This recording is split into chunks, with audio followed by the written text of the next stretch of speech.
آپ طواف کے دوران بس بیت اللہ کی طرف منہ تو آپ نے صرف حجر اسود میں کرنا ہے. طواف کے دوران گزر رہے ہیں, بس رکن یمانی آ گیا, آپ نے ہلکا سا یوں اشارہ دے دیا اور دعا مانگ لی. کیا دعا ہے؟ ربنا آتنا فی الدنیا حسنہ, یہ دعا.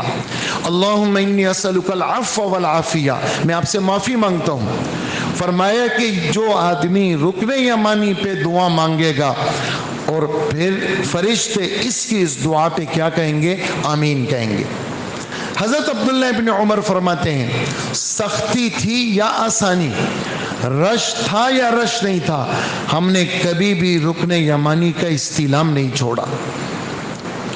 پھر حجر اسود اور کعبے کے دروازے کے بیچ میں ایک جگہ ہے, اس کو ملتزم کہتے ہیں. یہ تو اس کا نام ہے, لیکن ملتزم کا اپنا ترجمہ کیا ہے؟ چمٹنے کی جگہ.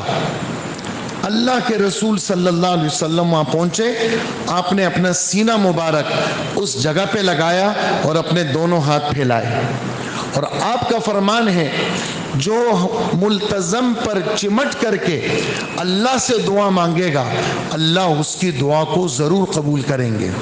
لیکن اگر سہولت سے موقع ملے, نہیں ملتا موقع, پیچھے ہٹ کر کے وہیں پر کھڑے کھڑے آدمی اس ملتزم کے سامنے کھڑے ہو کر کے دعا مانگے, اللہ اس بندے کی دعا کو قبول کرتے ہیں. یہ بیت اللہ کے اطراف ہیں. پھر حضرت عائشہ رضی اللہ عنہا, میں نے عرض کی اللہ کے رسول مجھے ذرا بیت اللہ میں جانے دیں. آپ نے میرا ہاتھ پکڑا اور یہ جو گول دائرہ ہے جس کو حتیم کہتے ہیں, آپ نے میرا ہاتھ پکڑا اور مجھے اس گول دائرے میں اندر کیا اور فرمایا یہاں دعا مانگو. جس وقت مکہ کے مشرک بیت اللہ کو بنا رہے تھے ان کے پاس حلال پیسہ کم ہو گیا تھا, تو یہ ہے بیت اللہ کا حصہ, اور انہوں نے بیت اللہ پہ اپنی اجارہ داری قائم کی تھی. وہ بڑے آدمی کو تو اندر جانے دیتے تھے, اور جو غریب آدمی ہوتا تھا اس کو جانے نہیں دیتے تھے. یہ جگہ اللہ پاک نے چھڑوائی ہے. ہر قسم کا آدمی جو بھی یہاں پر آئے گا میزاب رحمت کے نیچے اس گول دائرے کے اندر, یہ ایسا ہی ہے جیسے بیت اللہ کے اندر آ کر کے اس نے عبادت کی. تو میں نے اللہ کے رسول سے درخواست کی, آپ نے مجھے اندر کیا, فرمایا یہاں رہ کر کے دعا مانگو, اللہ تمہاری دعاؤں کو قبول کریں گے. یہ ہے بیت اللہ. اسی طرح دعاؤں کی قبولیت کی جگہ مقام ابراہیم ہے. اگر سہولت سے وہاں پر پہنچ گئے تو مقام ابراہیم پر دعائیں قبول ہوتی. لوگ منٹ دیکھتے ہیں, میں نے اتنے بجے طواف شروع کیا تھا, بس یار میرے تو 16 منٹ لگ گئے.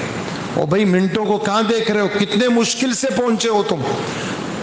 تو منٹ کہاں دیکھو, منٹ تو دنیا کے کاموں میں دیکھو, ادھر منٹوں کو مت دیکھو. ادھر تو آ گئے اور یہاں تو کھو جاؤ تم. ادھر تم نے منٹوں کو کیا دیکھنا, یہاں تو دل سے طواف کرو, منٹوں کو مت دیکھو. نہ گھڑی پاس رکھو, نہ موبائل رکھو, نہ ہر وہ چیز جو آپ کی طبیعت کو ادھر ادھر کر دے اس کو پاس ہی مت رکھو, اس کو پاس مت رکھو. مقام ابراہیم پہ دعائیں قبول ہوتی ہیں. طواف سے فارغ ہو گئے, وہاں دعا مانگو. زمزم کا کنواں اس وقت نہیں ہے, پہلے کچھ سالوں پہلے تھا, وہاں دعائیں قبول ہوتی ہیں. اور صفا کی پہاڑی پر چڑھ کر کے بیت اللہ کی طرف منہ کر کے جو بھی کونا کھانچا مل جائے وہاں دعائیں قبول ہوتی ہیں.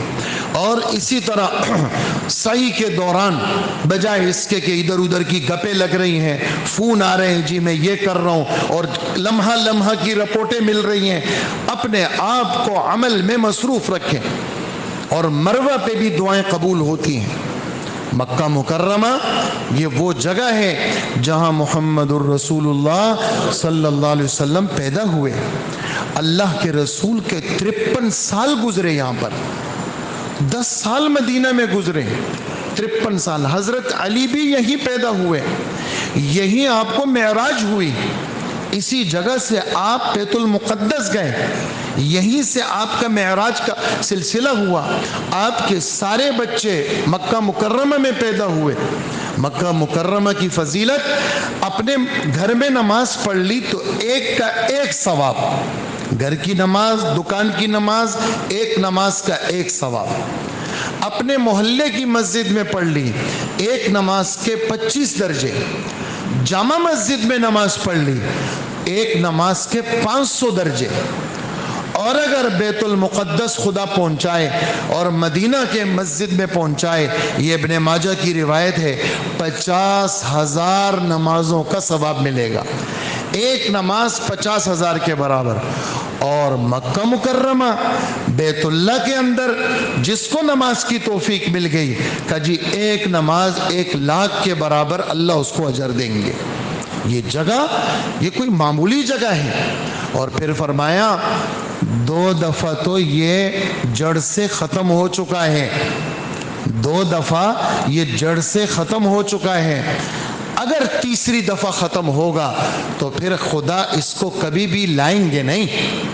ایک وقت ایسا بھی آئے گا گویا کہ میں دیکھ رہا ہوں. اللہ اکبر. ایک لشکر پہنچا کہاں سے؟ ایتھوپیا سے، حبشہ سے، اور گویا میری آنکھیں اس کو دیکھ رہی ہیں.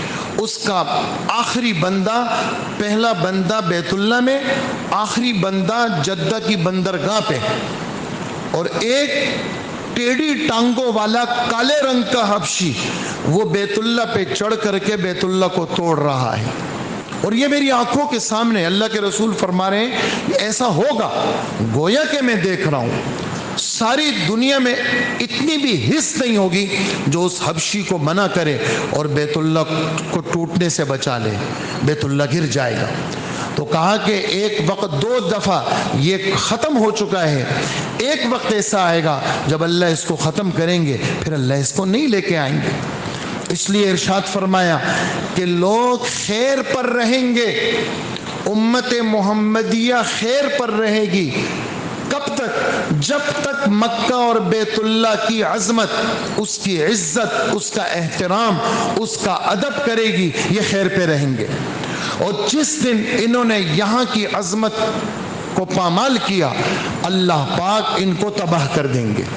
تو بیت اللہ کی عزت، اس کی عظمت، اس لیے ہوٹلوں کے اندر ایسی حرکتوں سے بچنا. اور ایسی مارکیٹوں، ہر چیز غلط ہو گئی، ٹیڑھی میڑھی ہو گئی ساری چیزیں، کیونکہ قیامت قریب ہے، چیزیں ٹیڑھی ہو گئی ساری.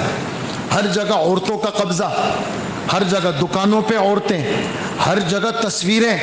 اور جن ہوٹلوں میں بوفے سسٹم ہے وہاں عورتیں بٹھا دی، دکانوں میں عورتیں، موبائل کی سم بیچنے کے لیے عورتیں، جگہ جگہ انگریزوں کی عورتیں، جگہ جگہ ان کی تصویریں آویزاں. اور آدمی طواف کر کے جائے تو خبریں دیکھنے کے لیے بڑے اسکرین کا ٹی وی موجود ہے. اپنی حفاظت کرنی ہے.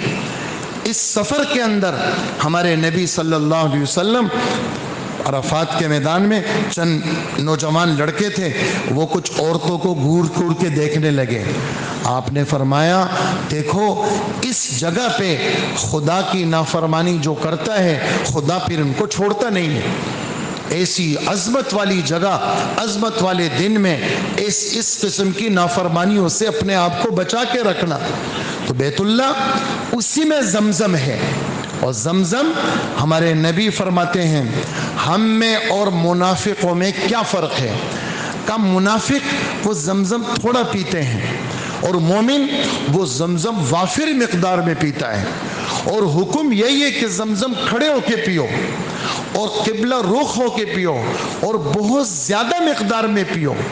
اور زمزم جس مقصد کے لیے پیو گے تمہارے اس مقصد کو اللہ پورا کریں گے. حضرت عمر فرماتے ہیں میں زمزم اس لیے پیتا ہوں کل قیامت کے دن کی سختی اللہ میری دور کر دے. یعنی ان کو یہاں بھی زمزم میں بھی قیامت یاد ہے کہ قیامت کی سختی میری دور ہو جائے. اور ہمارے نبی صلی اللہ علیہ وسلم وہ فرمائے میرا بڑا جی چاہتا ہے میں خود اتروں، ڈول بھروں اور کھڑے ہو کر پیوں، لیکن اگر میں نے ایسا کیا قیامت تک لوگ اس کو سنت سمجھیں گے اور پھر سب آئیں گے اور کہیں گے ہم نے خود پینا ہے. تو چچا کو کہا عباس کو کہ مجھے دے دو. انہوں نے کہا آپ کے لیے گھر میں رکھا ہے. اس میں لوگوں نے ہاتھ مار کے اس کو میلا کر دیا. فرمایا میں تو یہی پیوں گا. یہ لیا اور کھڑے ہو کے خوب پیا آپ نے، اور پی کر کے اس کے بعد اپنے آنکھوں پہ ڈالا، اس کے بعد دوبارہ پیا، دوبارہ پی کر کے اپنے چہرے اور اپنے بدن پہ ڈالا۔ تو زمزم یہ ایسی، اور پھر بیت المقدس جانے کے لیے، بیت المقدس آپ کا سینہ مبارک چیرا گیا اور آپ کا دل نکالا گیا، اس میں جنت کے انوار و برکات بھرے گئے، لیکن جنت کے پانی سے آپ کا دل نہیں دھویا گیا۔ جتنی دفعہ بھی آپ کا سینہ چیرا ہے اور آپ کا دل مبارک دھویا گیا ہے، وہ زمزم کے پانی سے دھویا ہے۔ زمزم کے پانی کا کوئی بدل ہی نہیں ہے۔ کافر وہ تو آج بھی اس پہ اعتراضات ہے، لیکن زمزم کے پانی کا کوئی بدل نہیں ہے۔ اس لیے زمزم، اور پھر زمزم ساتھ لے کے جانا، زمزم ساتھ لے کے جانا، اس کا بھی کیا ہے، احادیث میں اس کا بھی ذکر موجود ہے۔ تو بیت اللہ، اس مکہ مکرمہ کے حدود میں زمزم کا بھی کیا ہے، ذکر ہے۔ اور ایسا بیت اللہ ہے، ہمارے نبی ایک دفعہ بیٹھے ہوئے یوں بیت اللہ کو دیکھ رہے ہیں، کیا فرما رہے ہیں، ما اطیبکی و اطیب ریحکی، اے بیت اللہ تو کتنا پاکیزہ ہے اور تیری خوشبو کتنی پاکیزہ ہے۔ اگر یہاں والے مجھے نہ نکالتے، اللہ کی قسم میں تجھے چھوڑ کر کے کہیں دوسری جگہ نہ بستا، میں تو تجھے یہاں اس لیے چھوڑا، یہاں والوں نے مجھے نکالا۔ اور جب آپ ہجرت کر کے جا رہے تھے تو وہ جگہ جہاں سے راستہ کٹتا ہے مکہ کا، آپ نے چہرہ مکہ کی طرف کیا اور مکہ کو آخری الوداع کہی اور آپ رو رہے تھے۔ تو قرآن کی آیتیں اتری، ان الذی فرض علیک القرآن لرادک الی معاد، بے شک بات ہے وہ اللہ جس نے قرآنی احکامات آپ پہ فرض کیے ہیں، وہ اللہ آپ کو واپس لے کے آئے گا۔ تو 8 ہجری میں واپس لے کے آئے، لیکن مدینہ منورہ چونکہ آپ منتقل ہو گئے تھے، پھر آپ کی قبر مبارک وہیں پر بنی۔ یہ تھے مکہ مکرمہ اور بیت اللہ کے کچھ تھوڑے سے فضائل میں نے آپ کی خدمت میں پیش کیے۔ اللہ جل جلالہ ہمیں بار بار کی حاضری نصیب فرمائے اور بار بار اس پاک جگہ کے ساتھ ہمیں دل کا تعلق نصیب فرمائے، زبانی جمع خرچ نہیں، قلبی تعلق، بیت اللہ سے قلبی محبت اللہ ہمیں نصیب فرمائے۔ وصلی اللہ وسلم علی نبینا محمد وآلہ واصحابہ اجمعین۔